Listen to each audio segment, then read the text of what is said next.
to the Thought That Counts podcast, inspired by my local radio station, Bolton FM. 5 short, snappy soundbites around aspects of emotional intelligence. In this series, we're exploring common biases and fallacies that can significantly shape the way we interpret information and make decisions. In this episode, we explore the Straw Man Fallacy, the Ad-Hominem Fallacy, the Just-World Fallacy, the Public Goods Game, and the Ultimatum Game. I hope you enjoy this episode of The Thought That Counts. The Thought That Counts. We all like to think of ourselves as rational debaters. When an argument heats up, we assume we diligently stick to the facts and dissect our opponent's actual claims with precision. But often, especially when anger flares, we do something far less honourable and far more common. We create an invisible opponent, a distorted version of what the other person actually believes. This is the insidious trap known as the Straw Man Fallacy. The misconception is that we're engaging directly with the stated position of the person we're arguing with. However, it's incredibly tempting to misrepresent or exaggerate their viewpoint, making it easier to attack.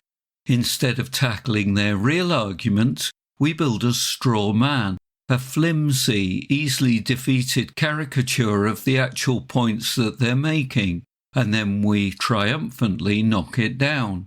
Anger is a powerful motivator to create a straw man. When we feel annoyed, frustrated, or threatened, our ability to think logically becomes diminished. We become prone to impulsivity and influenced by our emotional reactions rather than reasoned judgment. It feels satisfying to tear down an argument, and it's much easier to do that when the argument you're fighting isn't the real one. It creates a false sense of victory and often serves to avoid addressing the legitimate points your opponent might be making. The straw man fallacy derails any genuine discussion. It prevents understanding, escalates conflict, and makes it impossible to find common ground or resolve disagreements. You end up winning an argument against a disagreement that doesn't exist, while the real issue remains unaddressed. Building a straw man can be avoided by focusing on the core argument, sticking to the specific claims being made, rather than inferring extreme or generalized positions. Listen actively. Before responding, truly listen to what the other person is saying. Try to rephrase their argument in your own words to ensure you've understood it correctly. Ask for clarification. If you're unsure of their position, ask them to explain it further. Are you saying this? Or could you elaborate on? Emotional responses often trigger this fallacy, so stay calm. Recognize when anger or frustration is building. Take a deep breath. Step away if necessary. Winning an argument against a straw man is a hollow victory. True understanding and progress come from engaging with a real person and their actual ideas, no matter how challenging they may be.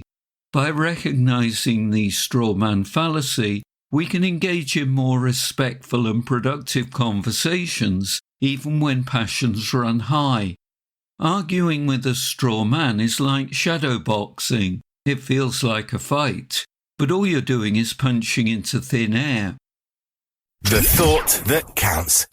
We've all been there. Someone we dislike, distrust, or simply find annoying makes a claim. Our immediate gut reaction is often, well, they said it, so it must be wrong. We then proceed to dismiss their argument, not based on its merits, but on our judgment of the person delivering it. This is a common and dangerous shortcut for critical thinking known as the Ad-Hominem Fallacy. The misconception is that the character, motives, or history of a person directly invalidate the truth or falsify their statement. The truth is, what someone says and why they said it should be judged separately from whether we like the person or not. An ad hominem attack shifts the focus from the argument's validity to the arguer's character. This prevents meaningful discussion as it avoids addressing the actual substance of the claim. A broken clock is right twice a day, and even someone we consider untrustworthy or flawed can still utter a true statement or present a sound argument. Attacking the person instead of the argument is often incredibly tempting, especially in heated debates. It feels like a quick way to win the argument. By discrediting the speaker, we hope to discredit their message without having to do the hard work of engaging with the actual points they've raised. It's an emotional reaction disguised as a logical one. You can avoid the traps around the ad hominem fallacy by separating the person from the proposition, by reminding yourself that a person's character, good or bad, is quite distinct from the true value of their statements. When evaluating a claim, consciously focus on the message and force yourself to ignore who said it. Does this affect the truth? Is the argument itself logical? Is it supported by evidence? If you doubt a claim, ask for proof of evidence that backs up what they're saying. It takes intellectual discipline to separate the messenger from the message, especially when we have strong feelings about the messenger. However, understanding and embracing the ad hominem fallacy is crucial for genuine critical thinking. By recognizing and avoiding it, we can engage in more productive conversations and make more rational judgments about the information we encounter. The truth can come from unexpected places. It will set you free, but at first it will make you feel really uncomfortable. The thought that counts. We crave order, justice, and a world where everything makes sense. When we see someone struggling, facing hardship, poverty, or misfortune, it's incredibly tempting to lean into the comforting thought that they must have done something to deserve it. Conversely, when we see success, we assume it's purely the result of hard work and merit. This deeply ingrained belief is known as the Just-World Fallacy, and while comforting, it's often far from the truth. The misconception is that the world is inherently fair, and people get what they deserve. Good things happen to good people, and bad things happen to bad people. The reality is far messier. The beneficiaries of good fortune often do nothing to earn it, and bad people often escape consequences, while good people suffer through no fault of their own. Believing in a just world provides psychological comfort. It helps us feel safe, makes sense of suffering, and motivates us to pursue justice when we can. If the world is fair, then we can control our outcomes through our actions, and bad things won't happen to us if we uphold our values and our morals. It offers a sense of predictability in an often chaotic existence. However, this fallacy can lead to a lack of empathy, blaming victims, and a resistance to addressing systematic inequalities. If we believe people deserve their lot, we're less likely to support welfare support systems or advocate for change that help those less fortunate. It also creates immense pressure on people to be perfect, to avoid misfortune. In order to challenge the illusion, accept that luck, random chance, and arbitrary circumstances play a significant role in life. When you find yourself thinking someone deserves their fate, pause and consider the complex web of factors that might be at play.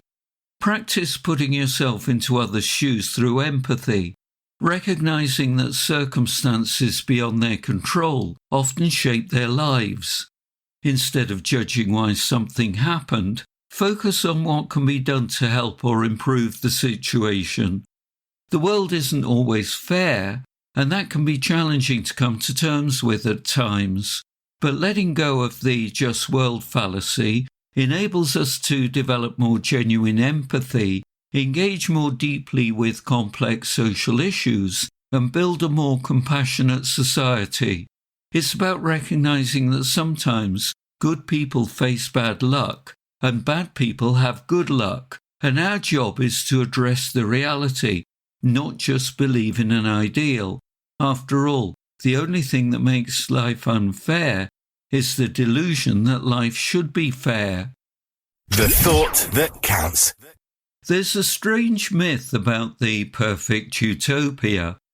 Imagine a world where everyone always does the right thing, where cooperation is automatic, generosity flows freely, and no one ever takes advantage of anyone or anything else. It's a wonderful vision, a truly free society with no need for rules, taxes, or oversight, where everyone contributes and everyone benefits. This fascinating idea underpins the misconception that, given the chance, everyone will naturally contribute to the collective good, leading to universal contribution and happiness. The reality, however, is far less utopian, and it's vividly demonstrated by a powerful concept from behavioral economics known as the public goods game. The uncomfortable truth is that without some form of regulation, accountability or consequence, underperformers, unreliable people, or those who engage in dishonest practices will inevitably emerge, leading to the collapse of the system because people don't want to feel exploited or taken advantage of. In a typical public goods game, a group of people are given money. They can choose to keep it, acting selfishly, or contribute some or all of it to a collective pool. The money in the common pot is then multiplied and distributed equally among all participants, regardless of who contributed. From a purely self-interested perspective, the rational choice is to contribute nothing or very little and simply take advantage of the contributions of others. You still get a share of the multiplied pot, but you keep all your initial money. Initially, many people do contribute, but what happens when people start noticing that others aren't contributing but are still reaping the benefits? Resentment builds. Participants quickly realize that they're being taken advantage of. People don't want to feel like they're being exploited, so they start to reduce their own contributions, often to zero. The common pot shrinks, the benefits diminish, and the system spirals downwards into collapse. These behaviours emerge because the immediate personal gain of self-interest is a powerful motivator. Once trust is eroded, contributions fall, as no one wants to be the only one making sacrifices while others benefit without any effort. The public goods game consistently shows that for the public good to prosper, there almost always needs to be some form of regulation, such as rules and laws to ensure fair contribution, monitoring to detect unfair practices, and punishment for cheating, or incentives and rewards for cooperation.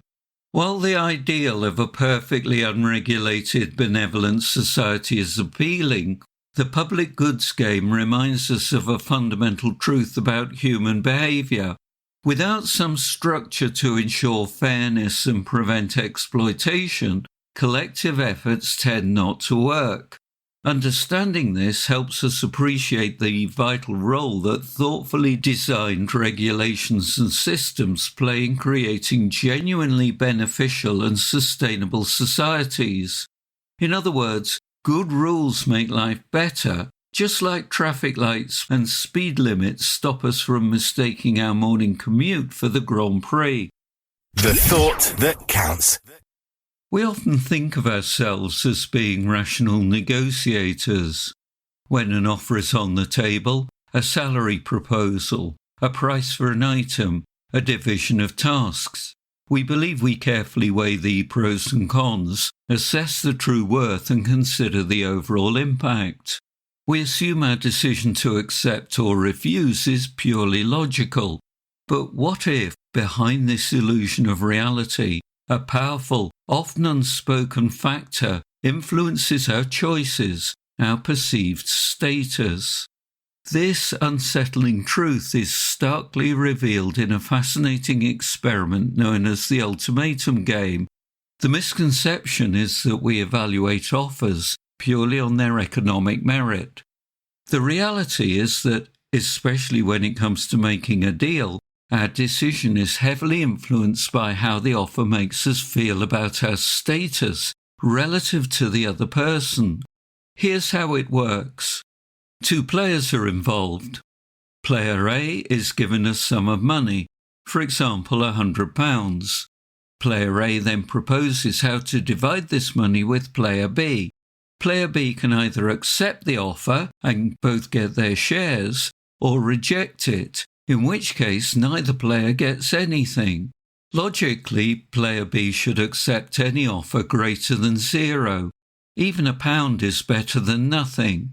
From a purely economic standpoint, a 99-1 split should be accepted.